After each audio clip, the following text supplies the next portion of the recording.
Hello जी, अस्सलाम वालेकुम। कैसे हैं आप सब? उम्मीद है सब ठीक होंगे। रेसिपी तो आप देखेंगे तो आपको पता चल ही जाएगा, लेकिन आज मैं आपको अपनी लाइफ का सच्चा वाक़या सुना रही हूँ।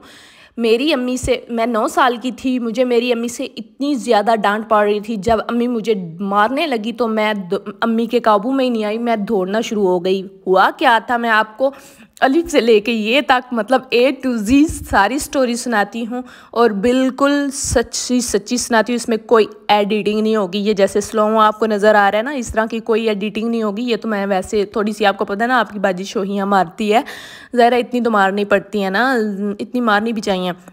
खैर मैं आपको सुनाती हूँ। एक दिन था हमारे गांव में, फोतकी हुई थी कोई, तो अम्मी वहाँ पर गई हुई थी। अम्मी फोतकी पर गई थी। मेरी जो बड़ी सिस्टर है उनको बुखार था। बड़ी सिस्टर मेरी 11 साल की थी उस वक़्त, और मैं 9 साल की थी।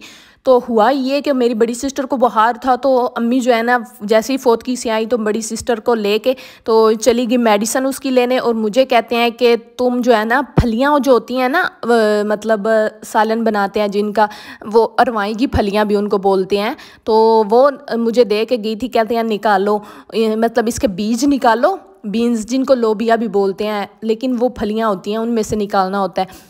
तो वो बनानी थी हमने। तो अम्मी मुझे दे के चली गई कि इसमें से वो निकालो मेरे आने तक, तो मैं इसकी दवाई लेके आती हूँ, तो फिर जो है ना मैं सालन बना लूँगी। मैंने कहा ठीक है। तो अम्मी जैसे ही नज़रों से गायब हुई ना, तो मेरे जहन में ख्याल आया कि क्यों ना आज मैं ही पका दूँ, अम्मी खुश हो जाएगी आने से पहले। लेकिन अम्मी ने क्या खुश होना था, अम्मी ने तो कुट चाड़ दी। जैसे ही अम्मी चली गई तो मैंने जल्दी से, मुझे पता था इसमें क्या क्या डालते हैं, मैंने प्याज छीले, लहसुन छीला, जो मुझसे कभी जल्दी नहीं छीलने हुआ, उस दिन मैंने वो भी बड़ी जल्दी स्पीड से छील लिया। लहसुन छीला, अदरक छीली और उनको कूट लिया, और जो आलू थे वो छीले, वो काट लिए, कूट नहीं लिए, काट लिए थे। तो मतलब जो भी उसमें सालन में डालना था, टमाटर मिर्च वगैरह सब कुछ मैंने रेडी कर लिया। तो खैर मैंने जल्दी से आग जलाई, जल्दी जल्दी में प्याज ब्राउन किए, उसमें वो फिर मैंने थोड़ा सा पानी डाला, लहसुन अदरक वगैरह डाला, टमाटर वगैरह डाला, मतलब जैसे सालन बनाते हैं ना। ज़ाहिर है अम्मी को देखती तो रहती थी ना, अम्मी को, और कभी अपनी दूसरी बाजियाँ, मतलब कज़न्स वगैरह जो बड़ी आंटियाँ होती हैं, उनको देखती रहती थी कि ये कैसे बना रहे हैं। तो मैं बचपन में ही ना हर चीज़ को ऑब्ज़र्व करती थी कि कौन कैसे क्या बना रहा है। ठीक है ना, मेरे जहन में सब कुछ ही चल रहा होता था, अभी भी चल रहा होता है, उस वक्त भी चल रहा होता था जब मैं 9 साल की थी। जैसे कैसे सालन बनाते हैं वैसे मैंने सालन जो है वो बना दिया। और मेरे दादा अबू की तबीयत नहीं ठीक थी, तो वो लेटे हुए थे सेहन में ही ना, तो वो मुझे देख भी रहे थे काम करते हुए, उन्होंने भी कुछ नहीं कहा था।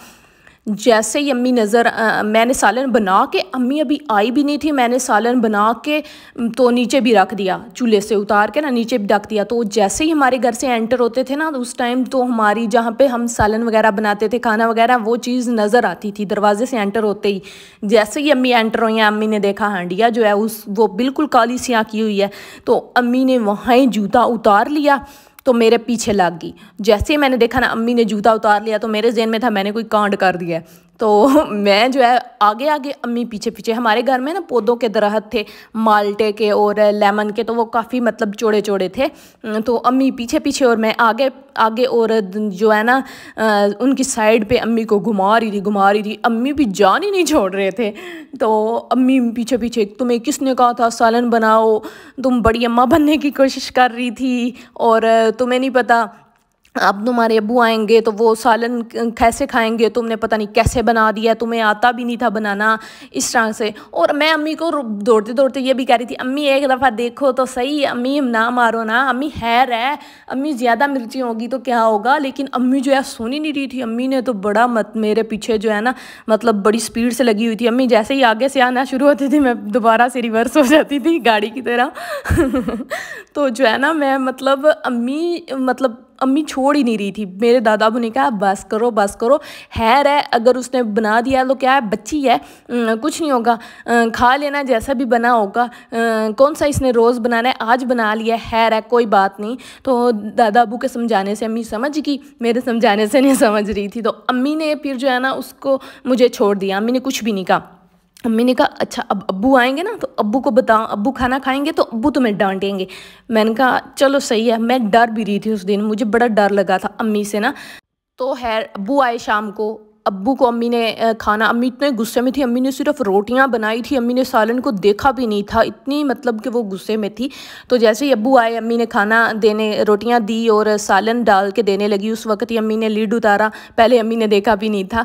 तो अम्मी डालने लगी तो अम्मी कहते हैं लग तो रहा है इसने अच्छा बनाया है, शक्ल तो अच्छी है, अब पता नहीं कैसा बना है। ठीक है, धनिया वगैरह भी सब कुछ मैंने सही से डाल दिया था उसमें। तो जैसे ही अब्बू ने सालन खाया ना, अब्बू ने कहा कि आज सालन किसने बनाया। तो मैं पास थी, तो मैं उठ के ना, मतलब बोली कुछ भी नहीं, उठ के तो दादा अब्बू की तरफ जाना शुरू हो गई। कहीं एक यही सिक्योरिटी गार्ड है इस वक्त मेरा, जो मुझे हर आने वाली मुसीबत से बचा सकता है, और तो कोई भी नहीं मुझे नज़र आ रहा था। तो मैं आहिस्ता आहिस्ता ना किड़मी किड़मी स्लोली अपने टैरों का रुख दादा अब्बू की तरफ मोड़ लिया और जी चली गई दादा अब्बू के पास बैठ के। तो अब्बू की आवाज़ तो खैर आ रही थी ना, मैंने कहा अभी अब्बू गुस्से में बोलेंगे, लगता है मुझे डांट पड़ जाएगी। तो पता नहीं, मुझे ऐसे ही फील हो रहा था, मैंने पता नहीं क्या बड़ा गुनाह कर दिया है, मुझे डांट पड़ रहा है। मैं बड़ा डरी थी, मैंने उस दिन तौबा भी कर ली थी, आइंदा मैं कुछ नहीं बनाऊंगी। खैर, तो अब अम्मी ने कहा कि आज आपकी बेटी साहिबा बनाती रही है। तो अब्बू ने कहा इससे मज़े का सालन जो है ना, मैंने अपनी लाइफ में नहीं खाया।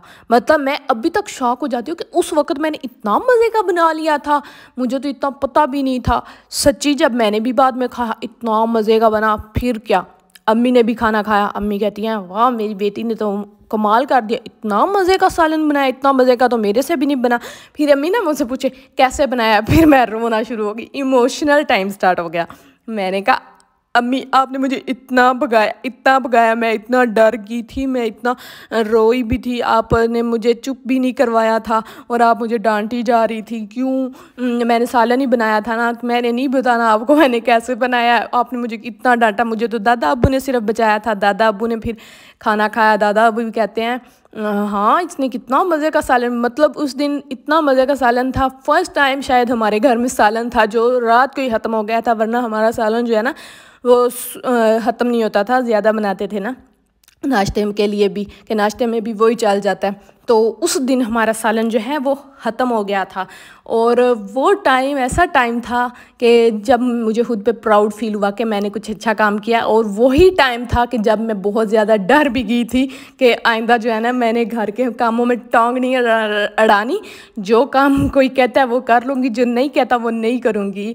मतलब उस वक्त मैं 9 साल की थी, डर भी थी। खैर बातों बातों में देखिए मेरा मज़ेदार सा आज फिर पुलाव तैयार हो गया। खैर अब मुझे कोई मारने वाला नहीं है, किसने कहना है कि तुमने पुलाव घुमा दिया। और खैर पुलाव तो आपको नज़र आ रहा है कितना मज़ेदार खिला खिला बना है। नानी अम्मा तो मेरी कुकिंग की दीवानी है ना, वो तो कहती हैं बेटा, जब भी मैं कुछ बनाती हूँ वो कहती हैं बेटा बहुत अच्छी बनी है, तारीफ़ों का पुल बांध देती है। खैर मेरी कज़न्स ने गुड़िया लाई हुई थी तो उन्होंने मेरे सर में दम किया हुआ था, आज उन्होंने जाना भी था। तो कहते हैं हम तुम्हें कब से कह रहे हैं हमारी गुड़िया के कपड़े सिलाई कर दो, कपड़े सिलाई कर दो, तुम नहीं करके दे रही। तो इस तरह से मैंने उनके कपड़े सिलाई किए। इसकी फ़्रॉक आपको दिखा देती हूँ, 2 और भी फ्रॉक्स हैं वो उन्होंने पैक कर लिए, तो वो नहीं दिखा सकती।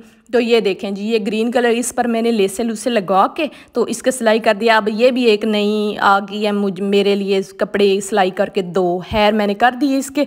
और उसके बाद आज आंटी ने चले जाना था, कज़न ने भी चले जाना था। फिर मुझे पता है मैंने कितना बोर हो जाना है, तो मैं यहाँ पर खेल रही हूँ उनके लिए लूडो। उनके लिए लूडो नहीं खेल रही हूँ, उनके साथ लूडो खेल रही हूँ। और जी अब भी मैंने शावर वगैरह लिया है, आंटी लोग चले गए हैं। तो अब जो है ना मैंने कहा बोर होकर बैठने से बेहतर है कि बंदा जो है ना कुछ काम ही कर लिया जाए, आज का काम कल पे नहीं छोड़ना चाहिए। वैसे भी आंटी आए थे तो 2-3 दिन मैंने मशीन नहीं रखी थी, सिर्फ उनकी गुड़िया के डॉल्स के ही कपड़े सिलाई किए थे। तो मैंने कहा कि आज जो है ना ये सिलाई कर लेती हूँ या सिर्फ आज कटिंग करके रख लेती हूँ, क्योंकि इतना दिन ही नहीं बचा। लाइट तो काफ़ी ज़्यादा आपको नज़र आ रही है, लेकिन दिन जो है ना वो थोड़ा ही बचा है। तो मैंने कहा कि इसको कटिंग करके रख लेती हूँ, तो फिर जो है ना सुबह इसको जल्दी जल्दी बैठ जाऊँगी, क्योंकि इतनी ज़्यादा गर्मी होती है कि सुबह सुबह ही दम निकल रहा होता है। अब मैं अपने लिए और नानी अम्मा के लिए बना रही हूँ चाय, और मुझे चाय बनाते हुए आंटी इतना याद आ रही हैं कि आंटी भी होती थी।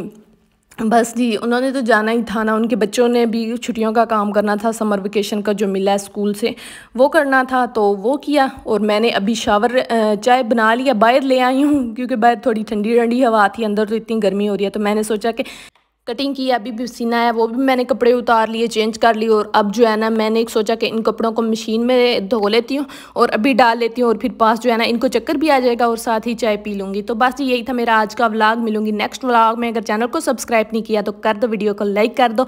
अपना ख्याल रखिएगा। अल्लाह हाफिज़, बाय बाय।